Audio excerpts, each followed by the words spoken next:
નમસ્કાર. ધોરણ 11 વાણિજ્ય વ્યવસ્થા અને સંચાલન, ચેપ્ટર 1 ધંધાનું સ્વરૂપ, હેતુ અને કાર્યક્ષેત્ર. વિદ્યાર્થી મિત્રો, આજે આપણે આ ચેપ્ટરમાં વેપારનો અર્થ, વેપારની લાક્ષણિકતા અને વેપારના પ્રકારો, આંતરિક વેપાર અને આંતરરાષ્ટ્રીય વેપાર એના વિશે અભ્યાસ કરીએ. આમ જોઈએ તો ધંધાકીય પ્રવૃત્તિનું વર્ગીકરણ 3 રીતે કરી શકાય: વેપાર, વાણિજ્ય અને ઉદ્યોગ. જેમાં આપણે વેપાર એટલે કે ટ્રેડ એના વિશે જોઈએ તો સાવ સરળ અર્થમાં કહીએ કે વેપાર એટલે વસ્તુની ખરીદી અને વેચાણની આર્થિક પ્રવૃત્તિ. વિદ્યાર્થી મિત્રો, વેપારમાં ચીજવસ્તુની ખરીદી, સેવાની ખરીદી અને વેચાણની વાત કરવામાં આવેલી છે. પણ આ જે વેચાણ અને ખરીદી થાય છે એ અર્થોપાર્જન મેળવવા માટેની પ્રવૃત્તિ છે, એટલે કે આર્થિક પ્રવૃત્તિ છે. એમાં નાણું પ્રાપ્ત કરવા માટેની વાત થઈ છે.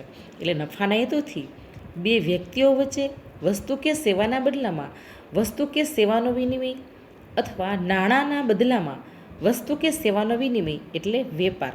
ઘણી વખત તમને વેપારનો અર્થ પરીક્ષામાં પૂછાય તો આપણે 1 માર્ક માટેનો પ્રશ્ન અહીં યાદ રાખશું. વેપાર એટલે વસ્તુ કે સેવાના બદલામાં વસ્તુ કે સેવાનો અથવા તો વસ્તુ કે સેવાના બદલામાં નાણાંનો વિનિમય એટલે વેપાર. ખાસ યાદ રાખો વિદ્યાર્થી મિત્રો, વેપારમાં વિનિમય થવો અનિવાર્ય છે. એટલા માટે જ મેં સૌથી પહેલાં સરળ વેપારનો અર્થ તમને આપ્યો કે વેપાર એટલે વસ્તુની ખરીદી અને વસ્તુના વેચાણની કે સેવાની ખરીદી કે સેવાના વેચાણની આર્થિક પ્રવૃત્તિ, જેને આપણે વેપાર કહી શકીએ.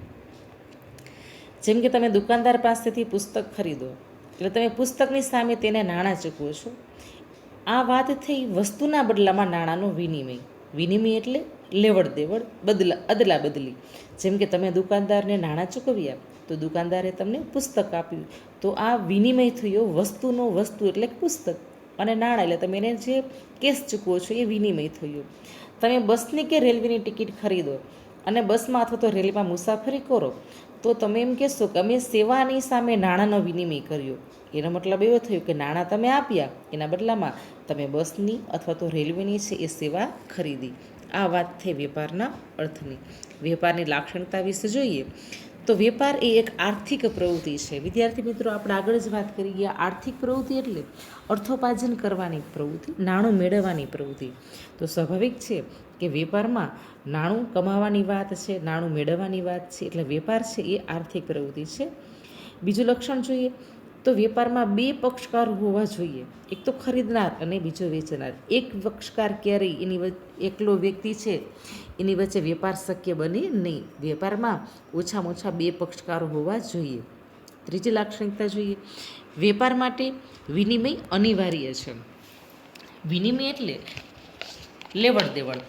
તો વેપારમાં હમણાં જ આપણે અર્થમાં વાત કરી કે વસ્તુ કે સેવાના બદલામાં વસ્તુ કે સેવાનો પણ વિનિમય થાય અને વસ્તુ કે સેવાના બદલામાં નાણાંનો પણ વિનિમય થાય.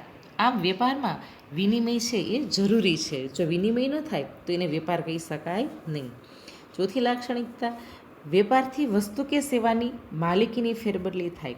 હમણાં આપણે ઉદાહરણ આપ્યું કે તમે બુક સ્ટોરમાં જઈને વેપારી પાસેથી પુસ્તક ખરીદો તો વેપારીએ તમને પુસ્તક આપ્યું અને તમે નાણાં છે એ વેપારીને ચૂકવ્યા, તો માલિકીની ફેરબદલી થઈ ગઈ. હવે પુસ્તકની માલિકી તમારી થઈ ગઈ અને નાણાંની માલિકી છે વેપારીની થઈ ગઈ. એટલે કહી શકાય કે વેપારથી વસ્તુ કે સેવાની માલિકી છે એ બદલાઈ જાય છે.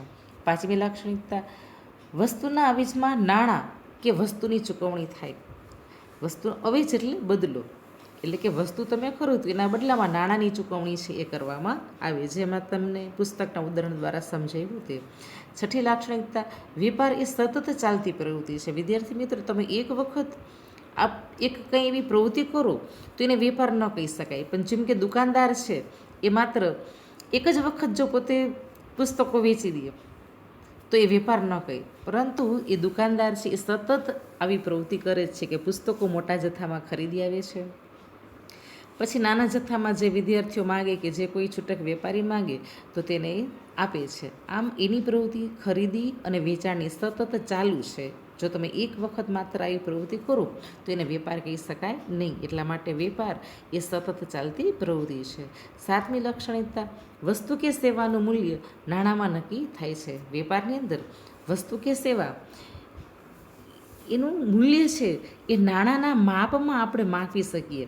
દાખલા તરીકે તમે 5 કિલો ઘઉં કે 5 કિલો ચોખા લેવા જાઓ તો 5 કિલો એને આપણે માપ્યા શેમાં? તો કે નાણાંના માપમાં, કે તમે ચોખાની ખરીદી કરી કે ખાંડની ખરીદી કરેલી તો આટલા રૂપિયાનો કિલો. આમ વસ્તુ કે સેવા છે એને આપણે નાણાંના મૂલ્યમાં માપીને, તમને કોઈ એવું કે તમે જાઓ 1 ટ્રક માલની ખરીદી કરી આવો, તમે કહેશો નહીં 1 ટ્રક એટલે કેટલા નાણાં, કેટલા રૂપિયાના માલની ખરીદી, તો અહીંયા ચોક્કસ નક્કી જ હોય છે કે એની સામે નાણાંનું મૂલ્ય.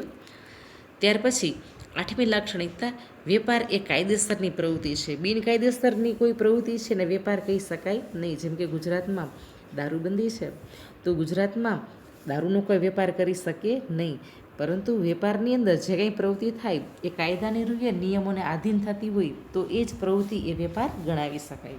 વિદ્યાર્થી મિત્રો, વેપારના પ્રકારોની વાત કરીએ તો વેપારના મુખ્ય 2 પ્રકારો. તમને 1 માર્કનો પ્રશ્ન નાનો એવો પૂછાય કે વેપારના મુખ્ય પ્રકાર કેટલા? તો કે 2, એક આંતરિક વેપાર અને બીજો આંતરરાષ્ટ્રીય વેપાર. વિદ્યાર્થી મિત્રો, આ 2 ચેપ્ટર આપણે આગળ છેલ્લા અભ્યાસક્રમમાં અહીંયા છે જ આંતરિક વેપાર અને આંતરરાષ્ટ્રીય વેપારના 2 પ્રકરણ આપણે અહીંયા જ 11મા ધોરણમાં શીખવાના થશે. અને તમે 9મા 10મામાં પણ આંતરિક વેપાર અને આંતરરાષ્ટ્રીય વેપાર વિશે થોડો ઘણો અભ્યાસ કરી ચૂક્યા છો. તો આપણે જોઈએ વેપારનો પહેલો પ્રકાર, આંતરિક વેપાર. આંતરિક વેપાર એટલે દેશની સરહદમાં જુદા જુદા વિસ્તારમાં જે વેપાર થાય એને આંતરિક વેપાર કહેવામાં આવે. એટલે કે અહીંયા દેશની સરહદની અંદર જ છે, દેશની સરહદની બહાર વેપાર થાય નહીં, પરંતુ અંદર વેપાર થાય. દાખલા તરીકે તમે અમદાવાદનો વેપારી છે એ કાશ્મીરથી સફરજનની પેટી ખરીદે, કે નાગપુરનો વેપારી એ રાજકોટની નારંગી મોકલાવી, તો એ આંતરિક વેપાર થયો એમ કહેવાય. કારણ કે દેશના અલગ અલગ રાજ્યો અને પ્રાંતો વચ્ચેનો વેપાર છે એ આંતરિક વેપાર કહી શકાય. પછી ભાલના ઘઉં છે અમદાવાદનો વેપારી ખરીદે, અથવા તો કાશ્મીરની સફરજનની ખરીદી પણ અમદાવાદનો વેપારી ખરીદે, તો બધા આંતરિક વેપારની વાત થઈ. પછી આંતરિક વેપારમાં આવશે વિદ્યાર્થી મિત્રો, આપણે એ પ્રકરણ શીખશું ત્યારે, કે તેમાં જથ્થાબંધ વેપાર આવે અને છૂટક વેપાર છે પણ આવે, જે અહીંયા થોડી ઘણી આપણે અહીંયા વાત એના વિશે કરીએ છીએ. એટલે કે વિતરણની દ્રષ્ટિએ આંતરિક વેપારના 2 ભાગ પાડી શકાય. પાછો 1 માર્કનો પ્રશ્ન વિદ્યાર્થી મિત્રો, કે વિતરણની દ્રષ્ટિએ આંતરિક વેપારના કેટલા અને કયા કયા ભાગ કરી શકાય? તો આપણે કહીશું કે વિતરણની દ્રષ્ટિએ આંતરિક વેપારના 2 ભાગ, એક તો જથ્થાબંધ વેપાર અને બીજું છૂટક વેપાર. મોટા પાયા પર ઉત્પાદક પાસેથી માલની ખરીદી કરે અને છૂટક વેપારીને જરૂર હોય એ પ્રમાણે માલનું વિતરણ કરે, એટલે કે વેચે, તો એ જથ્થાબંધ વેપારી છે એવું કહી શકીએ. એટલે કે મોટા જથ્થામાં માલ ખરીદે છે ઉત્પાદક પાસેથી અને છૂટક વેપારીને નાના જથ્થામાં એ માગે એટલા જથ્થામાં આ જથ્થાબંધ વેપારી છે માલ પહોંચાડતા હોઈએ છે. એટલે જથ્થાબંધ વેપારમાં માલના ઉત્પાદક અને છૂટક વેપારી છે બેની વચ્ચેની આ કડી છે એ ગણી શકાય. પાછો 1 માર્કનો પ્રશ્ન, કે ઉત્પાદક અને છૂટક વેપારી વચ્ચેની સાંકળ અથવા તો કડી એ કોણ? તો આપણે કહીશું કે જથ્થાબંધ વેપારી છે એ ઉત્પાદક, જથ્થાબંધ વેપારી ઉત્પાદક અને છૂટક વેપારી એ બેની વચ્ચેની કડી સમાન છે. ત્યાર પછી આપણે વાત કરીએ વેપારનો બીજો પ્રકાર, આંતરરાષ્ટ્રીય વેપાર. આંતરરાષ્ટ્રીય વેપાર એટલે દેશની સરહદોની બહાર, એટલે કે વિદેશમાં થતો વેપાર એ આંતરરાષ્ટ્રીય વેપાર છે. આંતરરાષ્ટ્રીય વેપાર કોઈ પણ 2 દેશો વચ્ચે થતો હોય. આંતરરાષ્ટ્રીય વેપારને તમે 9મા કે 10મા ધોરણમાં પણ આના વિશે અભ્યાસ કરી ગયા હશો, કે આંતરરાષ્ટ્રીય વેપાર એ દેશની સરહદ ઓળંગી જાય છે. જેમ કે જાપાનની કંપની એ ભારતના વેપારીને ટેલિવિઝનની વેચે, અથવા તો ભારતમાંથી કેસરની કેરી છે USA, ઓસ્ટ્રેલિયા, જાપાન અલગ અલગ દેશોમાં મોકલવામાં આવે, તો આ વાત થઈ આંતરરાષ્ટ્રીય વેપારની. આંતરરાષ્ટ્રીય વેપારના 3 પ્રકારો, આયાત વેપાર, નિકાસ વેપાર અને પુનઃ નિકાસ વેપાર. વિદ્યાર્થી મિત્રો યાદ રાખો તમારો પાછો પ્રશ્ન, કે આંતરરાષ્ટ્રીય વેપાર એટલે શું? તો આપણે સાવ સરળ અને ટૂંકો અર્થ આમે આપી શકીએ કે દેશની સરહદની બહાર થતા વેપારને આંતરરાષ્ટ્રીય વેપાર કહેવાય. આંતરરાષ્ટ્રીય વેપારના પ્રકારો કેટલા? તો આપણે કહીશું કે આંતરરાષ્ટ્રીય વેપારના પ્રકારો 3: આયાત વેપાર, નિકાસ વેપાર અને પુનઃ નિકાસ વેપાર. વિદ્યાર્થી મિત્રો, આપણે આંતરરાષ્ટ્રીય વેપારનું ચેપ્ટર પાછળ ભણવાનું છે. એમાં 3 પ્રકારો વિશે વિગતવાર અભ્યાસ કરવાનો થશે. અહીં આટલું. ધન્યવાદ.